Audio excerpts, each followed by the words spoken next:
जय हो सूर्यनारायण भगवान, बड़ी कृपा है आपकी।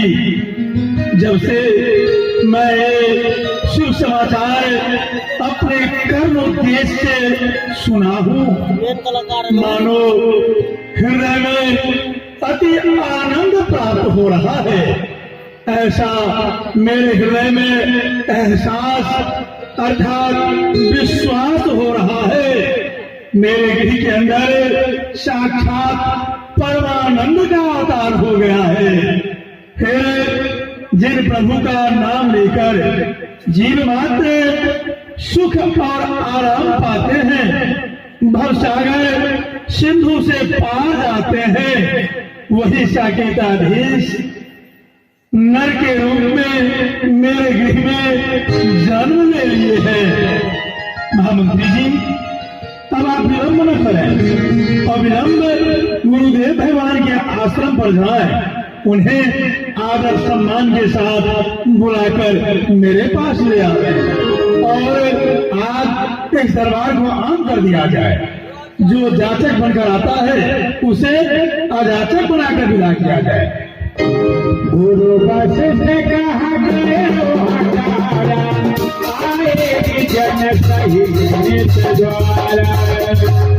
गुरुदेव भगवान जी के चरण कमल में मेरा प्रणाम स्वीकार हो। कल्याणमस्तु राजन, आपका कल्याण हो। आज आपका मुखमंडल बड़ा ही प्रफुल्लित देख रहा हो कि ये महाराज प्रसन्नता का क्या कारण है? स्वामीनाथ, आपका आशीर्वाद मानो शरीर धारण करके गृह में जन्म ले लिए हैं। फिर चलिए स्वामीनाथ, चलकर उन तमाम कुमारों को अपने नेत्रों से अवलोकन करें, सबों को आशीर्वाद दें। फिर परसों से जो आप अपने मन में नाम विचार कर रखे हैं वह नामकरण कर लें, ताकि मैं जिन्हें नाम लेकर बुलाऊंगा वही कुमार मेरे पास आएंगे। अवश्य महाराज, जब आपके गृह आपके पुत्र आए हैं, जब आप पिता कहलाए हैं, तो मैं आपके कुमारों का दर्शन अवश्य करूंगा, क्योंकि इसी दिन के लिए मैं आपके कुल का पुरोहित बनना स्वीकार किया था। चलिए महाराज, आपके कुमारों का दर्शन भी कर लूं और उनका नामकरण भी कर दूं। करे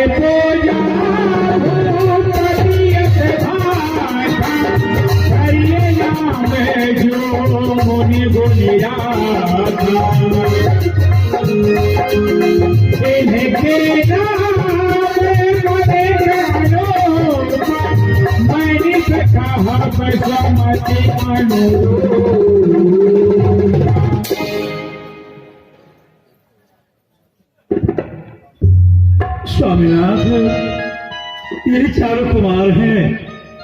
मैं एक को बुलाऊंगा तो सभी दौड़कर मेरे पास आ जाएंगे, इसलिए इन सबों का नामकरण हो जाना चाहिए, ताकि मैं जिन्हें नाम लेकर बुलाऊंगा वही पुत्र वही कुमार मेरे पास दौड़कर आएंगे और मेरे हृदय में सुख प्राप्त होगा। स्वामीनाथ महाराज, वर्षों से आपके पुत्रों के लिए नाम विचार कर मैं अपने मन में रखा था, परंतु इनका दर्शन करने के बाद तो जैसे सारा ज्ञान ध्यान इन्हीं में लोप हो गया है।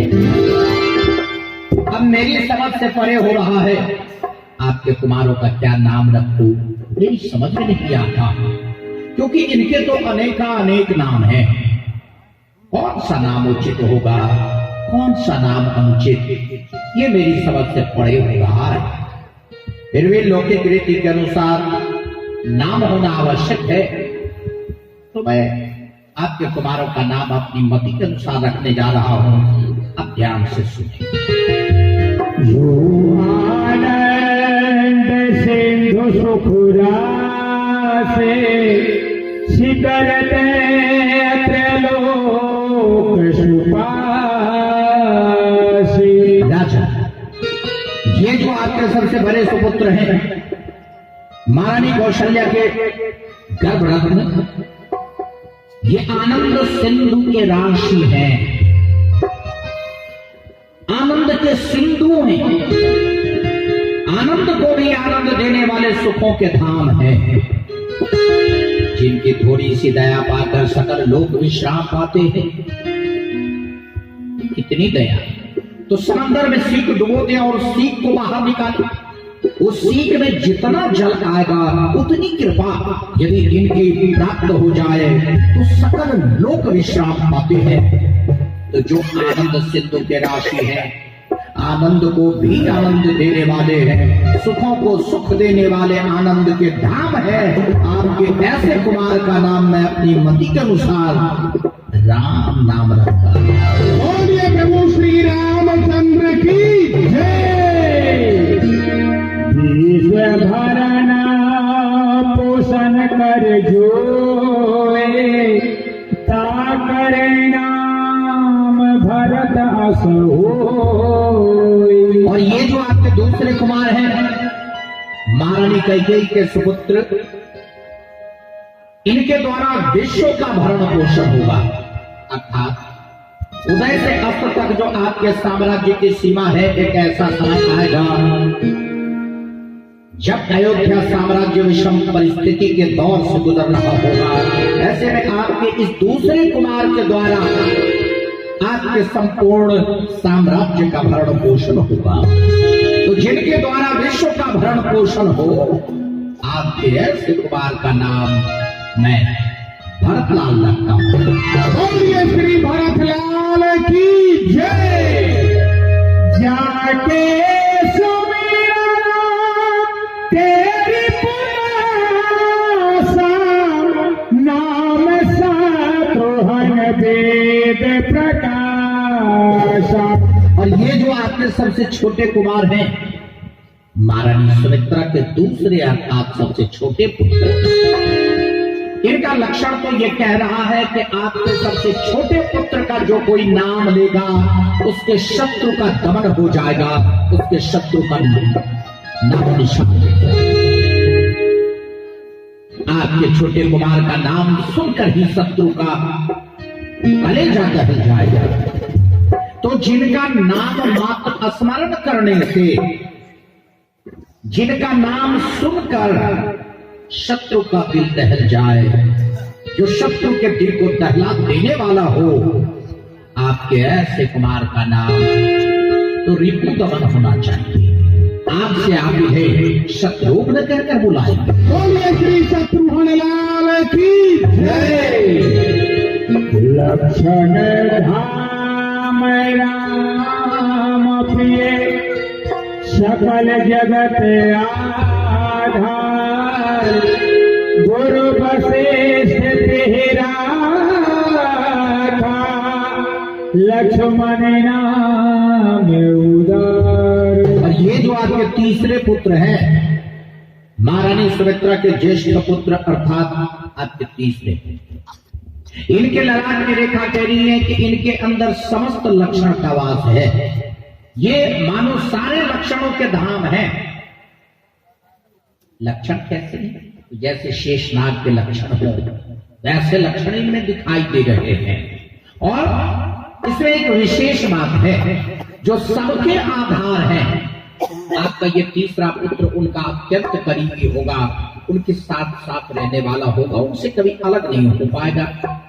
और सबके आधार है आपके बड़े कुमार श्री राम।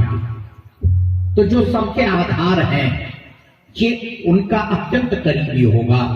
जिस प्रकार शरीर से छाया अलग नहीं रह सकती, उसी प्रकार आपका ये तीसरा कुमार राम से कभी अलग नहीं रह सकेगा।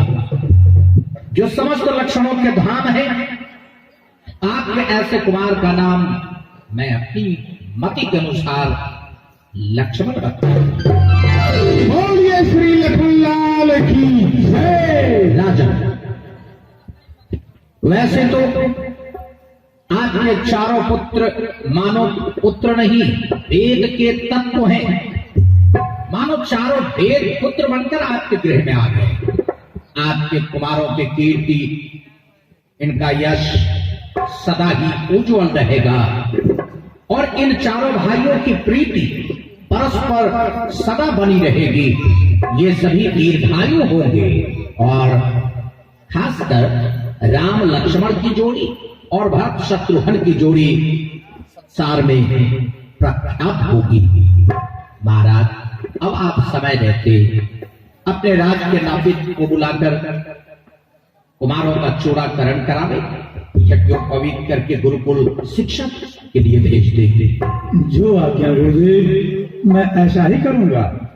सेवक अविलंब भूपति ठाकुर को बुलाकर लाएं, जिनके द्वारा चारों कुमारों का चूड़ाकरण संस्कार करवा दिया जाएगा। ऐसा ही होगा महाराज। मैं अभी बुला रहा हूँ, जाइए। आप आसन ग्रहण करें। राजनापित भूपत ठाकुर दरबार में हाजिर हो। भूपत ठाकुर। जी।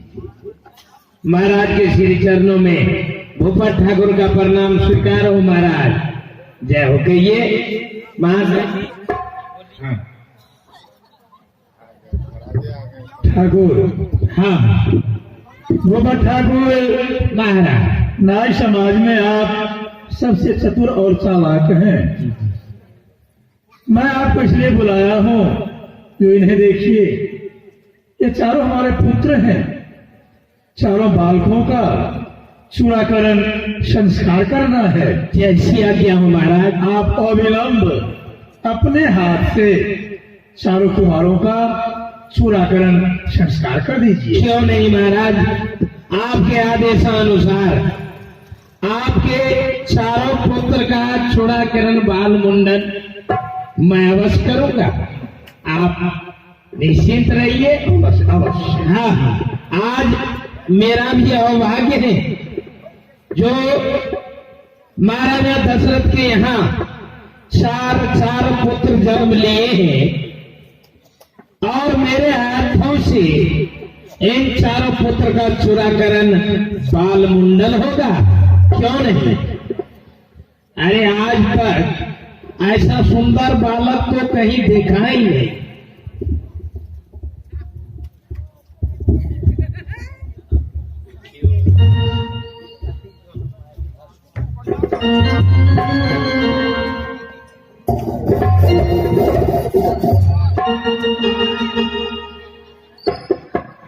राजकुमार जी, अस्तूरा देख करके आप लोग डरिए मत, क्योंकि अस्तूरा चलाने में हम बहुत तेज हैं। आप लोगों को डरने की कोई बात नहीं है। डरिए।